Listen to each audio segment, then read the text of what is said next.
Morning साथीहरू, नमस्ते। अनि तपाईँहरूलाई स्वागत छ मेरो अर्को भ्लगमा। तपाईँहरू सन्चै हुनुहुन्छ होला, म पनि एकदमै सन्चै छु। अनि अहिले चाहिँ म पद्मामा जाँदैछु मकै गोड्नु। अहिले चाहिँ पद्मा चलिरहेको छ नि त, त्यही भएर आज चाहिँ म पद्मा लगाउनु गएको मेलामा जाँदैछु। आज चाहिँ घरदेखि माथि जानुपर्ने हुन्छ, उकालो त माथि जानुपर्ने हुन्छ।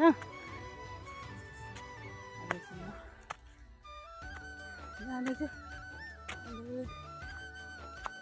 बिहानको 6:30 भइसकेको छ। मेरो घर त तल छ। यो मेरो घर पुच्छरमा पर्छ नि त, नि देख्न सक्नुहुन्छ। मौसम यस्तो छ।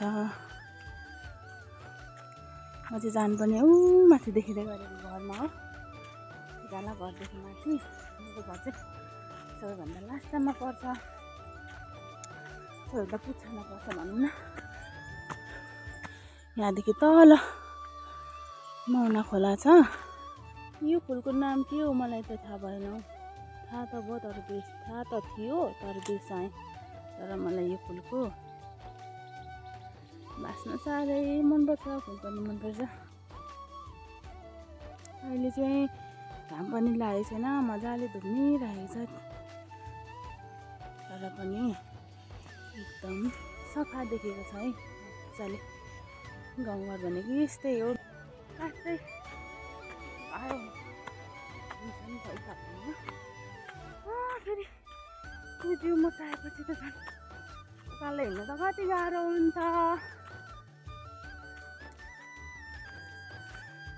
यस्तो उकालो हिँड्नुपर्छ अनि यस्तो उकालोमा हिँड्दाखेरि सास बढ्ने त भइहाल्यो। ढिलो हुन लागिसक्यो, हल्लिरहेको छ।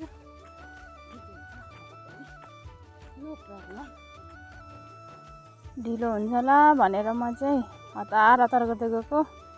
लास्टमा चाहिँ कोही पनि आएको थिएन र म एक्लै थिएँ कि, अनि त्यही भएर म चाहिँ साथीहरू पर्खिराखेको थिएँ कि। अनि फाइनल्ली हामी खेतालाहरू जमिसकेको छौँ। जम्मा 1 2 3 4 मसँग 5 जना मात्र रहेछौँ। खेताला यति नै रहेछौँ। अब यतिले कति गोड्छौँ त भरे नै देखाउँछौँ। यहाँनिर टिकटक बनाउँदै हुन्छ काकीले, हेर्नु सक्नुहुन्छ। अब हामी खेताला लागेको अब भरे भेट्नुपर्छ। फाइनली हामीले 11 मकै गोडिसकेका छौँ। अघि थोरैजना थियौँ खेताला, अहिले 8-9 जना भएको छौँ। हेर्नु सक्नुहुन्छ मेरो अनुहारभरि पसिना छ। अरूकोमा छ नै छैन, अरूले कामै गरेको छैन, मैले मात्र खनेकै छु, अरूले हेरेकै छ।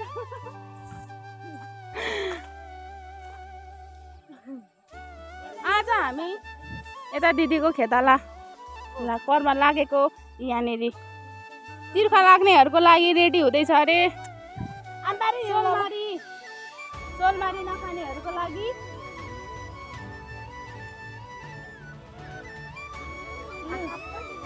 लिनुहोस् सुपुश्री। जाँड खानेहरू यो जाँड खाएर भरे फेरि कोदालो खन्नुको सट्टा फेरि मकै खनी पठाइदियो भने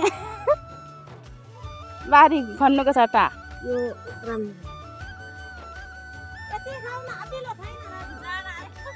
जाँड आयो, जाँड लिनुहोस्।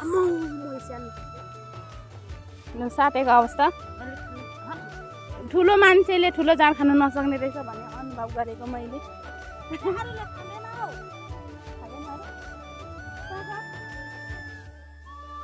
ल आज हामी जाँड खाने कतिजना?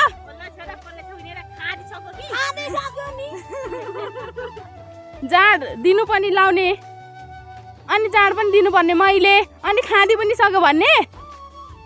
अहिले हामी जाँड नखाने 1 जना बडामा, यता काका अनि म काकाले भरे खानुहुन्छ अरे म चाहिँ हामी चाहिँ नखाने अब हामी फेरि यो मासु राख्छौँ गरा गर्नु आँटेको छौँ यो सकिसकेको हो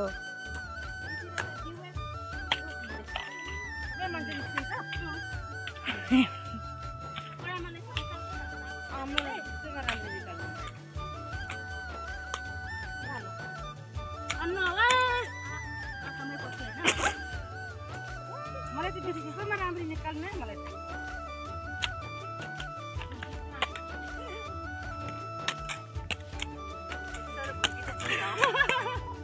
फाइनल्ली हाम्रो खाजा अरूको सोलमारी हाम्रो के अरे यो भन्नु न बडामा के अरे यो मिरिन्डा मिरिन्डा खाए ल भनेको खाए ल भन्नु न खाए ल खाएको है मिरिन्डाको चिसो जाँड खाने टोलीहरू यतातिर छ बिचराहरू जाँड आइपुगेकै छैन र रुनु कि हाँस्नु भएर बसिरहेछ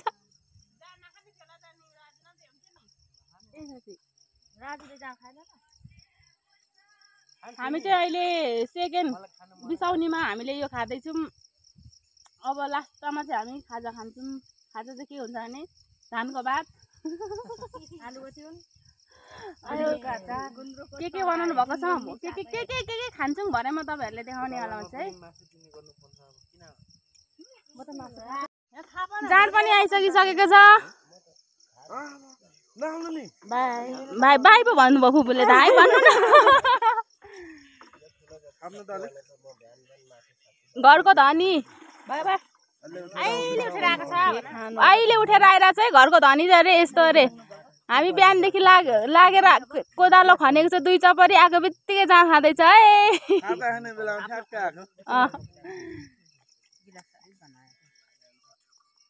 खेताला गरिसक्यो कि सकिन सक्यो खाजा खाने बेला भयो कि भएन हामीले मेलो सकिसकेको अब हामी खाजा खानुतिर लागेको अब खाजामा के छ माथि गएर सोध्नुपर्ने हुन्छ अब घरतिर जाम आउनु छ है सबैजना अब हामी खाजा खानु घरतिर गएको यता आउनु न जाम माथिबाट हेर्नु न नि माथि त आलु बाख्रा अनि यहाँ छैन आलु बाख्रा यसको नाम के होला भन्नु त यसको नाम खै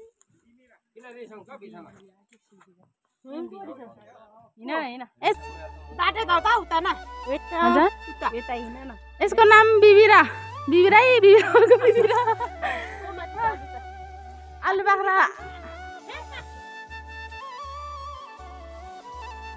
हामीले यहाँ खनिसकेको यहाँदेखि तलसम्मदेखि पार सकेको है हामीले चाहिँ घर दिदी यता आउनुहुन्छ खाजा के छ भात मात्रै मासु छैन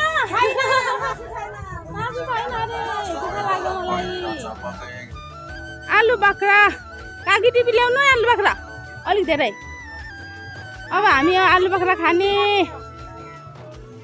गाउँघरमा अहिले आलु बाख्रा र आलु चाको सिजन अनि आरुको सिजन चलिरहेको छ तर आरु त अहिले पाक्दैन आलु बाख्रा चाहिँ पाक्ने बेला भएको छ खाजा खानु थालेको खाजा कस्तो छ बडामा यता ल हामीले खाजा खायौँ है यता काकाले जाँड मात्र खानुहुने रे अब हामीले चाहिँ खाएको चामलको भात आलुको तरकारी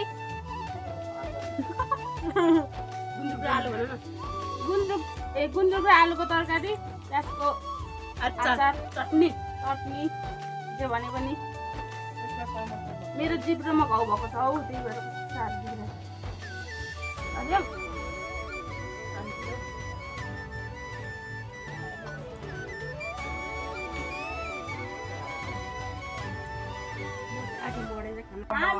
खाजा खाइसकिसक्यो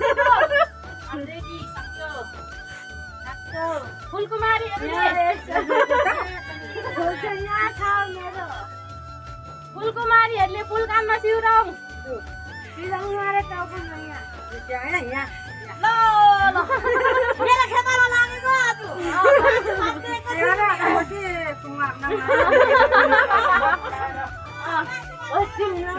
हामीले आजको मेलामा आज हाम्रो मेला छुट्टी भइसकिसकेको छ र हामीले खाजा पनि खाइसकिसकेको छौँ। भोलि अब हामी कस्तो मेलामा भेट्ने? अब भोलिको भ्लग पनि आउँछ, सबैले हेरिदिनु होला। आजको लागि यति नै।